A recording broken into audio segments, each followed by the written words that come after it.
ሰላም ቤተሰብ እንዴት ናችሁ? አለን ይመስገነው። አይ ቲንክ ይሄ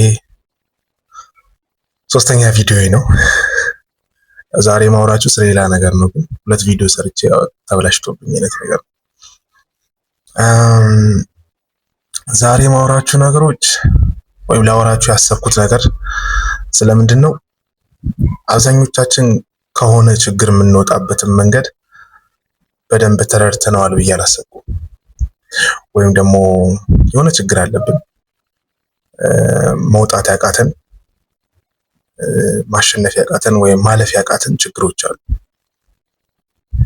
ለምንድን ነው አብዛኛው ጊዜ ማድረግ የማንፈልጋቸውን ነገሮች የምናደርገው? ማድረግ የምንፈልገውን ነገር የማናደርገው? ከሆነ ስርዓት ማምለጥ ያቃተን፣ የሆነ አይነት ውስጣዊ እስር ቤት ውስጥ እየኖረን ያክል የሚሰማን ለምንድን ነው? የምርም በህይወታችን ውስጥ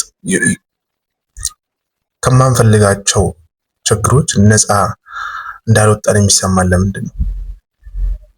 ይሄ ድርጊት ደግሞ ኖት ኦንሊ በነፍሳችን ብቻ ወይም በስነ ልቦናችን ብቻ ሳይሆን በመንፈሳዊ አኗኗራችንም ውስጥ በጣም ችግር እያመጣ ያለው ለምንድን ነው? እሺ፣ አንድ ቁስል ወይም አንድ ችግር ከብዙ አንጻር ሊፈጠር ይችላል። አብዛኛው ጊዜ ግን ቦታ የሚይዙት በአስተዳደግ ውስጥ ባሉን ግንኙነቶች ውስጥ ነው። ፕራይመርሊ ከቤተሰቦቻችን ጋር የነበረን ነገር፣ ከዛ ያደገ ሲመጣ ምናልባት ጓደኞቻችን ተጽዕኖ የሚያሳድሩብን ነገሮች ይኖራሉ። አንድ ነገር ቁስል ሆኖ የሚቀጥልበት ወይም ችግር ሆኖ የሚቀጥልበት በዛን ሰዓት ወይም በዛ ህፃንነታችን እንዴት መመለስ እንዳለብን ስለማናውቅ፣ ያው ህፃን ስንሆን አሴሆል ኢሞሽን ነው ወይም ስሜት ብቻ ነው። ይህን ነገር እንዴት ልለፈው የሚል ነገር የለም። በዛን ሰዓት ስሜታዊ የሆነ ሪስፖንስ ልንሰጥ እንችላለን። ያቺ ስሜታዊ የሆነች ሪስፖንስ ናት ቀስ በቀስ እያደገች የምትመጣው። በዛሽ ሰዓት የምትፈጠረው ነገር ናት አንድን ሰው ትራውማቲክ የሆነ ኤክስፒሪየንስ ውስጥ እንዲያልፍ ወይም ደግሞ የሆነ ቁስል አሳድሮበት እንዲያድግ የሚያደርገው። ግን እያደገን በመጣን ቁጥር ያም ቁስል ያድጋል። አንደኛ ነገር ምክንያቱም ራሳችንን ዲፌንስ እናደርግ የምናደርገው ከቁስሉ ጋር ነው። ቁስሉ ካለ ቁስላችን እኮ ምንም ልንሆን እንችላለን። ዋን ፓርት ኦፍ አወር ሰልፍ ነው ቁስላችን። ግን ላይክ እኛ የምናደርገው ግን እኔ ነኝ፣ ይሄ ቁስል እኔ ነኝ ብለን ነው የምንጠራው። ነውም አይደለም። ያ ማለት ለምሳሌ ይሄን እጄን አያችሁ፣ የሆነ ያክል ጉዳት ደረሰብኝና እየመረቀዘ ወይም ቆስሏል እንበል። ይሄ እጅ የኔ እጅ ነው፣ እኔን አይደለም። ያ ማለት እጃችሁን ስትጠሩ የኔ እጅ ነው ብላችሁ የምትጠሩት። እጃችሁ ቢቆረጥ ግን ላይክ እናንተ ህይወት ላይ እኮ አፌክት የማድረግ አቅም አለው። ግን የሆነ ትሪትመንት ቢያገኝ ግን ምን ትላላችሁ? እናንተ ሰርቫይቭ ታደርጋላችሁ። አሁን ምንድነው የሆነ ቁስል ሲኖር እኔን የመረበሽ አቅም አለው። እዚች ላይ የሆነች ነገር ቢወጋም ቢቆርጠኝ ኦር ሳምቲንግ እየመጣ አይምሮዬን ላይ የሚፈጥረው ተጽዕኖ አለ። በጣም ይነዘንዘኛል፣ የሆነ ነገር አድርግ ይለኛል። ግን ቁስሉን ከማዳን ይልቅ ራሴን ባጠፋ ብላችሁ አስቡት። ትክክል ነው? ትክክል አይደለም ማለት ማዳን ካለብኝ የቱ ጋር ነው ማዳን ያለብኝ? እዚህ ጋር ነው። አት ዘ ሴም ታይም ቁስሉ እኔ ላይ አፌክት የሚያደርግበት አቅም አለው። ቁስሉ ግን እኔ ከምለው አካል ትንሽ የተለየ ነው። አንድ የሰውነቴ አካል ነው እንጂ ሰውነቴን አይደለም። ያልኩት እየገባችሁ ከሆነ አላውቅም፣ ብቻ ግልጽ ከሆነ ግን ሁለቱንም ነገር ኤግዚስት አድርጎ የሚሄድበት ነው። ላይክ እንደዚሁ የሆነ ቁስል እጃችን ላይ ኖሮ እንደዚህ በሁለት መንገድ ቢተነተን ከሆነ ስነ ልቦናዊ ላይም ስንመጣ ቤተሰቦቻችን ከሚያደርጉልን ትሪትመንት ወይም ካላደረጉልን ነገር ተነስተን የሚያድሩብን ቁስሎች ሊኖሩ ይችላሉ። ካለመወደድ፣ ካለመፈለግ፣ አክሰፕት ካለመደረግ ወይም ስላልተቀበሉን፣ ፍቅርን ስላላሳዩን የሚደርሱብን ነገሮች አሉ። ከአታችመንትም ስታይሎች አንጻርም ልታዩት ትችላላችሁ። ትራውማቲክ ከሆኑ አንጻርም ልታዩት ትችላላችሁ። በሚደረጉባችሁ ወይም ባልተደረጉላችሁ ነገሮች የሚያሳድርባችሁ የሆነ ህመም አለ፣ የሆነ ቁስል አለ፣ የሆነ ችግር አለ። አሁን አብዛኛው ሰው ምንድነው ያንን ቁስል እኔ ነኝ ብሎ ነው የሚጠራው። ያ ማለት እንዴት መሰላችሁ? ቤተሰቦቻችን ወይም ጓደኞቻችን የሆነ ተጽዕኖ አሳደሩብን። ያ ተጽዕኖ እያደገ መጣ። እዚህ ጋር እንዳሳዩዋችሁ፣ እጅ ላይ እንዳሳዩዋችሁ ቁስል የራሱን ትሪትመንት እያገኘ አይደለም። ዘን ምናልባት ያን ቁስል ለማየት አትፈልጉትም፣ ምክንያቱም በተነካ ቁጥር ያማቸዋል ወይም ባያችሁት ቁጥር ያማቸዋል። ግን በህይወታችሁ ሂደት ውስጥ ስትሄዱ ግን ያችን ቁስል ሊነኩ የሚችሉ ሰዎች ይመጣሉ። የውስጥ ህመማችሁ ማለት ነው። ወይ ፍቅር የማይሰጣችሁ ሰዎች ይኖራል፣ ወይ ኒዲ ትሆናላችሁ እዛ ሰው ላይ፣ ወይም ጥቅም ፈላጊ ልትሆኑ ትችላላችሁ።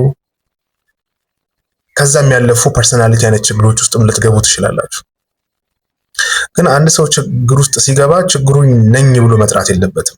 ችግር አለብኝ ብላችሁ ነው መጥራት ያለባችሁ። ላይክ እንደዛ መሆን አለበት። ምክንያቱም የመጀመሪያው ነገር ምንድነው? አንድ ስነ ልቦናዊ ችግር ሲኖር ከእናንተ መነጠል አለባችሁ። ችግሩ ይሄ እጅ ነው፣ የኔ እጅ ነው፣ እኔን አይደለም፣ አስሆል ህይወቴን አይደለም። ስለዚህ ከኔ የሆነ ያክል ርቋል። ግን ምንድነው ያ ችግር ወይም ይሄ እጅ ላይ የሚፈጠሩት ነገሮች በሙሉ እኔ ህይወት ላይ ምን አላቸው? አፌክት አላቸው ወይም ተጽዕኖ አላቸው። ስለዚህ አንድ ሰው መጀመሪያ ለመዳን ሲያስብ ወይም ደግሞ የሆኑ ችግሮች አሉ የማይፈልጋቸውን ነገሮች የሚያስደርጉት፣ እነዛን ነገሮች እኔ ብሎ መጥራት የለበትም። ራሱን ዲፋይን ሲያደርግ ተጽዕኖ አለባቸው። እነዛን ተጽዕኖዎች ናቸው የሆነ ችግር አለብኝ እንጂ ያን ችግር ነኝ ብሎ ማሰብ የለበትም። ነኝ ካለ ራሱን ካልነጠለ የቱ ጋር ነው ትሪትመንት የሚሰጠው? ለራሱ እንኳን የሆነ ያክል ቴራፒስት ይሆናል። ራስን በማወቅ ውስጥ የምትረዱት አንደኛው ነገር ይሄንን የሆነ ችግር አለብኝ there is a part of me ወይም የሆነ የሰውነቴ ክፍል ውስጥ ወይም የስነ ልቦናዬ ክፍል ውስጥ የሆነ ችግር አለ። ያ ችግር ግን እየመጣ ምን እያደረገኝ ነው? ስነ ልቦናዬን እያበላሸ ነው። ላይክ ስነ ልቦና ስንል ስለ ነፍስ ነው የሚመጣው። የመጀመሪያ ቪዲዮ ሰርቼላችሁ የተበላሸው ያ ነው። ራስን ስለማወቅ ስንመጣ የምናውቀው ስለ ነፍሳችን ወይም ደግሞ ስለ ስነ ልቦናችን። ይሄ ስነ ልቦናችን በምን የተቀነበበ ነው ካልን በሐሳቦች በስሜቶች የተቀነበበ ነው ወይም ደግሞ የታሸ ነው። እነዚህ ሐሳቦችና ስሜቶች ከየት ይመጣሉ ካልን መጀመሪያ ከአውተር ወልዱ ወደኛ ውስጥ ነው የሚገቡት። ላይክ በሕፃንነታችን ማንም ፈቅዶ ፈልጎ የኔን ውስጣዊ ዓለም እንደዚህ ማድረግ አለብኝ ብሎ አይሄድም። የሚሰሩለት ወይም ደግሞ ወደሱ ሰውነት ውስጥ የሚያስገቡ ሌሎች አካሎች አሉ የሚሰጡት። ስለ ፍቅር ሊሆን ይችላል፣ ስለ ተስፋ፣ ስለ እምነት፣ ስለ ህይወት ሊሆን ይችላል። በጣም ከዛም ያለፉ ነገሮችን በሙሉ በሱ ሰውነት ውስጥ ያሳድራሉ። ይሄ ሰው ግን እያደገ በመምጣት ውስጥ ሪዲፋይን መደረግ ያለበት የራሱ እድሜ ያለው እድሜ ስላችሁ ስፔሲፊክ መሆን ሳይሆን ላይክ መንቃት አለበት ብዬ ማስብበት ሰዓት አለ። መንቃት ማለት የተሰጡትን ነገሮች መልሶ መጠየቅ ያለበት ሰዓት። ላይክ ፍቅር ምንድነው ለኔ ምን ማለት ነው? ፍቅርን ዲፋይን ተደርጎለት እየሄደበት ያለበት መንገድ እኮ ብዙ አይነት ችግር ውስጥ እየከተተው ነው። ግን ፍቅር ለኔ ምን ማለት ነው? ተስፋ ምን ማለት ነው? እኔ ማን ነኝ? ምክንያቱም አብዛኛው ሰው በብዙ ሁኔታ እንዳየሁት ችግር አለብኝ ብሎ አያስብም። መጀመሪያ ስነ ልቦና የሆነ ችግሮች አሉ ተብሎም ብዙ ሰው አያስብም። ፊዚዮሎጂካል ወይም ደግሞ አካላዊ በሰውነት ላይ የሚደርሱ የሆኑ ችግሮች እንዳሉ ሁሉ ስነ ልቦናዊም ችግሮች አሉ፣ መንፈሳዊም ችግሮች አሉ። አንድ ሰው በዚህ ሰውነት ውስጥ እነዚህ ሶስት የሆኑ ኮሮች ወይም አንድ ሰው ከነዚህ ሶስት ነገሮች የተዋቀረ ነው። ከስጋ ከነፍስና ከመንፈስ። ስጋ ላይ ችግር እንደሚያጋጥመው ሁሉ ነፍስም ችግር ታጋጥማታለች ወይም ደግሞ ስነ ልቦና ችግር ያጋጥማል። መንፈሳዊ የሆነም ክፍል ችግር ያጋጥማል። እቺ ነፍስ ደግሞ በስጋና በመንፈስ መካከል ያለች ናት። ወይ ስጋዊ እንድትሆን ታደርጋለች ወይ ደግሞ መንፈሳዊ እንድትሆን ታደርጋለች። የራሷ ምርጫ ፍሪ ዊል ነፃ ፍቃድ አላት። የምታስብበት አስተሳሰብ አለ፣ ሐሳቦች አላት፣ ስሜቶች አላት፣ ህሊና አላት። ሜሞሪ ትዝታዎች፣ ነገሮች የምናይበት ፐርስፔክቲቭ ወይም መልከታዎች ቀንብባ የያዘች ናት። እነዚህ ነገሮች ተደምረው አንድን ሰው ወይ ወደዚህኛው ዓለማዊ እንዲሆን ያደርጉታል ወይ ደግሞ መንፈሳዊ ያደርጉታል። ግን ነፍሱ ውስጥ ያሉትን ነገሮች ማን ነው ያስቀመጣቸው? እነዛ ነገሮች መመርመር አለባቸው። እኔ ስትል እንዴት ነው ራስን ዲፋይን የምታደርገው? ነህ ወይ ራሱስ? ስለዚህ በዚህ ነፍሳችሁ ውስጥ የሚደርሱት ቁስሎች አሉ ወይም ህመሞች አሉ። እነዛን ህመሞች አናውሌጅ ማድረግ አለባችሁ ወይም ደግሞ እውቅና መስጠት አለባችሁ። ለመቀየር የምታስቡ ከሆነ እንዲቀየሩ የምትፈልጉ ከሆነ በዚህ ፕሮሰስ ውስጥ የሚገባችሁ አንድ ነገር ማትፈልጉትን ነገር የሚያስደርጋችሁ የሆነ ክፍል አለ። ኢዘር ላይክ ሻዶ ሊሆን ይችላል፣ ዳርክ ሳይዳችሁ ሊሆን ይችላል፣ ጉድለታችሁ ሊሆን ይችላል። እነዚህ ነገሮች እናንተ ማትፈልጉትን ነገር የሚያስደርጉ መሆን ይጀምራሉ። ስለዚህ አንድ ሰው ቆም ብሎ ማየት አለበት። እኔ ነኝ ይሄን ነገር ማደርገው ሳይሆን ቅዱስ ጳውሎስ እንዳለው የምፈልገውን አላደርግም የማልፈልገውን ግን አደርጋለሁ። የምፈልገውን ሳላደርግ የማልፈልገውን ግን ሳደርግ ከተገኘው ይህ እኔ ሳልሆን በእኔ ውስጥ ያለ ኃጢአት ነው ይላል። እኔ ሳልሆን በእኔ ውስጥ ያለ ኃጢአት የሆነ መነጠል አለው። ኃጢአቱ ግን ያስደረገው ነው የሆነ ነገር ወይም እንደዚህ የሚያስደርገን ብዙ ሁኔታዎች አሉ አይደል? የማንፈልገው ነገር የሆነ ኃጢአት ውስጥ እንድንገባ ያደርጋል። ኃጢአት ፓተርን እኮ አይደል? በሀቢት ሊሆን ይችላል። በሆኑ ችግሮቻችን ምን የተደረገ ነው? ዴቨሎፕ የተደረገ ነው በእኛ ውስጥ ያለ። ስለዚህ ያንን ኃጢአት ወይም እንምጣና ያንን ችግር ህመም በሆነ ያክል ለማየት ከፈለክ መጀመሪያ የሆነ አይነት ርቀት መስጠት አለብን። ያም ይባላል ዲታችመንት ይባላል። አይ ቲንክ አሁን ኒው ኤጅ ሙቭመንት ላይ ስለሆን ትንሽ አስቸጋሪ ነው። ዘ ፓወር ኦፍ ናው ብታነቡ አንድ ኮር የምታገኙት ነገር ምንድነው? ዲታችመንት ነው። ዲታችመንት በሁለት ነገር ይሄዳል። አንደኛው በግዴታ ሲሆንና ሁለተኛው ደግሞ ፈቅዳችሁ ስታደርጉት ነው። በግዴታ ሲሆን አንድ ኮንዲሽን አለ ስኪዞፍሬኒያ የሚባል። ያ ስኪዞፍሬኒያ ማለት ምን ማለት ነው? የአንድን ሰው አምስቱን የስሜት ህዋሳቶቹን ምን የሚያደርግ ነው? አፌክት የሚያደርግ ነው። በትክክለኛ መንገድ ነገሮችን እንዳያይ፣ እንዳይሰማ፣ ሴንስ እንዳያደርግ፣ እንዳይቀምስ፣ እንዳይሸት የሚያደርገው ህመም ነው። ይሄ ህመም ምን ያደርገዋል? ዲታች እንዲሆን ያደርገዋል። ዲሪያላይዜሽን የምንለው ማለት ነው፣ ወይም ደግሞ ዲፐርሰናላይዜሽን የምንለው አለ። ዲሪያላይዜሽን ዓለም ላይ እነዚህ ከኛ ውጪ ያሉት ነገሮች ሪል አይመስሉንም፣ ወይም የሆነ አይነት ፊልም ውስጥ የምንኖር ነው የሚመስለን። ዲፐርሰናላይዜሽን ግን እኛ ከራሳችን ነጥለን የማየት አይነት ነገር ነው። ኮንዲሽኑ ወይም ያ ህመም እንደዛ ያስደርጋል። ያ ተገዳችሁ የሆነ ህመም አድሮባችሁ ህመሙ የሚያስደርጋችሁ ነገር አለ። ፈቅዳችሁ ደግሞ ስታደርጉ ይለያል። የሆነ ያክል ራሳችሁን ከህመማችሁ አርቃችሁ በእናንተ ፈቃድ ፍሪ ዊል ውስጥ ሆናችሁ መርጣችሁ የሆነ ችግርን ለማየት አሁን በአክሰፕታንስ ኤንድ ኮሚትመንት ቴራፒ ውስጥ ወይም ደግሞ በመቀበል የሚባለውና ከዛ በኋላ ከተቀበላችሁ በኋላ ደግሞ የምታደርጓቸው ነገሮች ውስጥ ጽኑነት ወይም ኮሚትመንት እንዲኖራችሁ ሲደረግ አንደኛ የሚሰጣችሁ የቴራፒ አይነት ኮግኒቲቭ ዲፊውዥን ይባላል። ሰዎች የራሳቸውን ሐሳብ እንዳልሆኑ፣ ምክንያቱም በጣም ብዙ ሐሳቦች በእኛ ውስጥ ይመላለሳሉ። የሚመላለሱት ሐሳቦች ከህመም እንዳልሆነ በምታውቃለህ። አብዛኛው ሰው አንድ ሐሳብ አይምሮ ውስጥ ሲፈጠር ያንን ሐሳብ እኔ ነኝ ያሰብኩት ብሎ ነው የሚያስበው። እየታሰበብህ እንደሆነ እንዴት ልትመዝን አልቻልክም? ምክንያቱም እዚህ ጋር የሆነ ነገር ቆርጦኝ ይሄ ሚነዘንዘኝ ከሆነ ስነ ልቦናዊ ውስጥም የሆነ ህመም የሆነ ችግር ኖሮ ወደ አይምሮ የሚመጡ ሐሳቦች ይኖራሉ፣ ስሜቶች ወደ ሰውነት ይመጣሉ። ስለዚህ ይሄን ሐሳብ የማስበው እኔ ነኝ ወይንስ ከየት የመጣ ነው ብሎ የትመጥነቱን ከየት እንደመጣ መጠየቅ ሲገባል ያንን ተቀብለ የምንጓዝ ከሆነ ለሆነ ችግሮች ክፍት ይሆናል። ላይክ እቺን ቁስል ላድናት የምችለው እኔ ምናልባት በሆነ ያክል የሆነ ትሪትመንት ማድረግ የምችል ከሆነ አንድ ነገር ነው። ግን ቁስሉ የባሰ ከሆነ የሆነ ሰው ያስፈልገኛል፣ የሆነ ፕሮፌሽናል ይሄንን ሊያድንልኝ የሚችል። ያለበለዚያ ይሄንን ህመም ነኝ የምል ከሆነ ይሄ ህመም እየተባዛ ይመጣና አትንኩት የምል ከሆነ ይሄ ህመም እየተባዛ ይመጣና ሰውነቴን በሙሉ ላይክ ካንሰር እየወረሰው ይመጣል ማለት ነው። ስነ ልቦናም እንደዛው ነው። ራሳችሁን ሳክሪፋይስ እስኪያስደርግ የሚያደርሳችሁ በጣም ብዙ ችግሮች አሉ። ስለዚህ መታወቅ አለባችሁ። የሆነ ያክል መነጠል አለባችሁ። ተነጥላችሁ ራሳችሁን ማየት አለባችሁ። ችግራችሁን ማየት አለባችሁ። ህመማችሁን ማየት አለባችሁ። በዛ ውስጥ ነው ለራሳችሁ ሐኪም የምትሆኑት። በሆነ ያክል ምልበት ምክንያት ምንድነው? ከናንተ በላይ የሆነ ዳርክ የሆነ ሳይድ ሊኖራችሁ ይችላል። በጣም ብዙ ችግሮች ውስጥ እየከተታችሁ ያለ ነገር ሊኖር ይችላል። ያንን ነገር በሆነ ያክል አይታችሁ ያንን ነገር ደግሞ ለማዳን የምትሄዱበት ፕሮፌሽናል ወይም ደግሞ ቴራፒስት ሊኖር ይችላል፣ ንስሐ አባትም ሊኖር ይችላል በመንፈሳዊ። ስለዚህ ነፍሳችሁ ውስጥ ያለውን ችግር አዳናችሁ ማለት ኢዘር በሰውነታችሁ ሊገለጡ የሚችሉትን ህመሞችም አንደኛ ትቀንሳላችሁ፣ ሁለተኛ መንፈሳዊ የሆነ አኗኗራችሁም የተሻለ ነው የሚሆነው። ስለዚህ ራስን በማወቅ ውስጥ በጣም ትልቁ ነገር ምንድነው ከተባለ ዲታችመንቱ ወይም ኮግኒቲቭ ዲፊውዥን የምንለው ነገር ነው።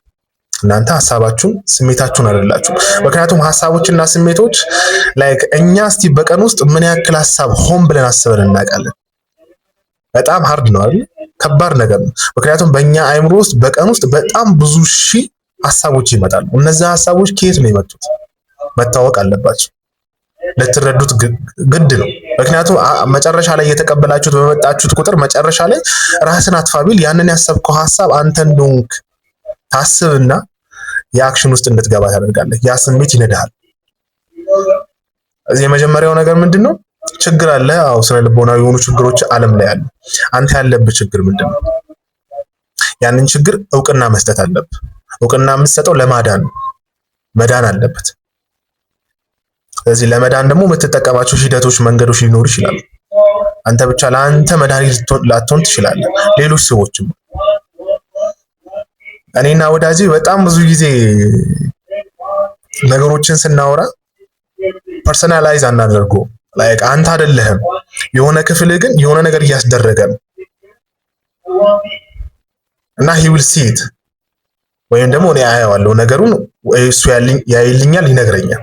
ዘሞመንት ሲነግረኝ የሆነ ችግርን ዛሬ ሊነግርህ ነው ሲለኝ እኔ ማስበው ምንድነው የሆነ ክፍል የሆነ ችግር አለበት ወይም የሆነ ህፃን አለ የሚፈራ ችግር ሊነገረኝ ሲል እና አይዞህ እለዋለሁ። እኔ ውስጥ ላለው ልደቱ ወይም ለዛ ህፃን ልደቱ እነግረዋለሁ። አይዞህ ተረጋጋ፣ ይሶክ ይፈራል ምናምን። ነገሩን ከሰማው በኋላ ግን እውነት አለው። ዲፌንሲቭ አይሆንም። ወይም ደግሞ ሌሎች ፋክተሮችን ላወራ እችላለሁ፣ ግን ዲፌንሲቭ አይሆንም። ምክንያቱም እውነት ስላለ የማደርገው ነገር ስላለ። እዚህ የማደርገውን ነገር ላለማድረግ ከፈለኩኝ የመጀመሪያው ነገር ምንድነው? ነጥዬ ራሴን ነገሩን ማየት አለብኝ። ችግሩ የሆነ ፓርት ኦፍ እጄ ወይ እግሬ ወይ አይኔ የሆነ ነገር እያመጣብኝ። በክርስትና ውስጥ ብትመጡ እኮ አንድ የምትረዱት ነገር ሰውየውን ሳይሆን ኃጢአቱን ጥላ ነው የሚባለው አይደል? ኃጢአቱን ለይተህ ጥላለት። ኃጢአቱን እሱ ውስጥ አስገብተህ ፐርሰናላይዝ የምታደርገው ከሆነ ግን ሰውየውንም ጭምር ነው የምትጠላው። then you become like a judge ወይም ደግሞ አንተ ነህ ፈራጅ እየሆንክ ያለው። እንዴት እንደዚህ ያደርጋል እያልን እንመጣለን። በጣም ደስ የሚለው ነገር እዚህ ነገር ውስጥ ተሰገቡ ሰዎች የሚያደርጉትን ነገሮች ለምን እንደሚያደርጉ ነው እየገባችሁ የሚመጣው። ምክንያቱም በእናንተ መነጽር ውስጥ እናንተ የምትረዱት ነገር ስላለ። ለምን ከተባለ የማትፈልጉትን ነገር እያደረጋችሁ ነው። ለምንድን ነው የማልፈልገውን ነገር የማደርገው? የሆነ ችግር አለ ከኋላ። ያን ቁስል ስታዩ ሰው የተሸከመው ቁስል አለ፣ ሰው የተሸከመው ሸክም አለ፣ በጣም ብዙ ሸክሞች። እነዛ ሸክሞች ናቸው ሰዎች የሆነ ነገር ውስጥ እንዲገቡ የሚያደርጋቸው። ፈልገው አይደለም አብዛኛው። ስለዚህ በእናንተ መነጽር ውስጥ የተረዳችሁትን ነገር ሰዎች ውስጥ ትረዳላችሁ። አይናችሁ ውስጥ የሆነ ያክል ግንድ ኖሮ የሆነ ሰው ላይ ተፈርዳላችሁ። የእናንተን ግንድ ግን አይናችሁ ውስጥ ያለውን ጉድፍ ግን ማየት ስትጀምሩ ሰው ውስጥም ያለውን ጉድፍ በሆነ ያክል ታያላችሁ። እኔም እኮ አለብኝ ይሄ ችግር፣ ይሄ ህመም አለብኝ። ሰዎችም እንደዚህ አይነት ችግር አለባቸው። ስለዚህ አንተ በራስህ የተረዳኸው ነገር ስለ ሰዎችም ስትረዳ አንተም በራስህ ላይ እንደማትፈርደው የሆነ ኃጢአትም የሆነ ችግር እንዳለብህ ሁሉ ሰዎች ላይ መፍረድም ታቆማለህ። ስለዚህ ትልቅ ስኪል ነው ብዬ አስባለሁ። ማለት ማዳበር የምትችሉት ነገር ነው። ለምን ከተባለ በአንዴ ልታገኙት አትችሉም። በብዙ ዓመት በብዙ የራስ ማወቅ ፕሮግረስ ውስጥ ሊገኝ የሚችል። በቀጣይ እስኪ ሌላ ቪዲዮ ልሰራላችሁ እችላለሁ። ሰላማችሁ ይብዛልኝ።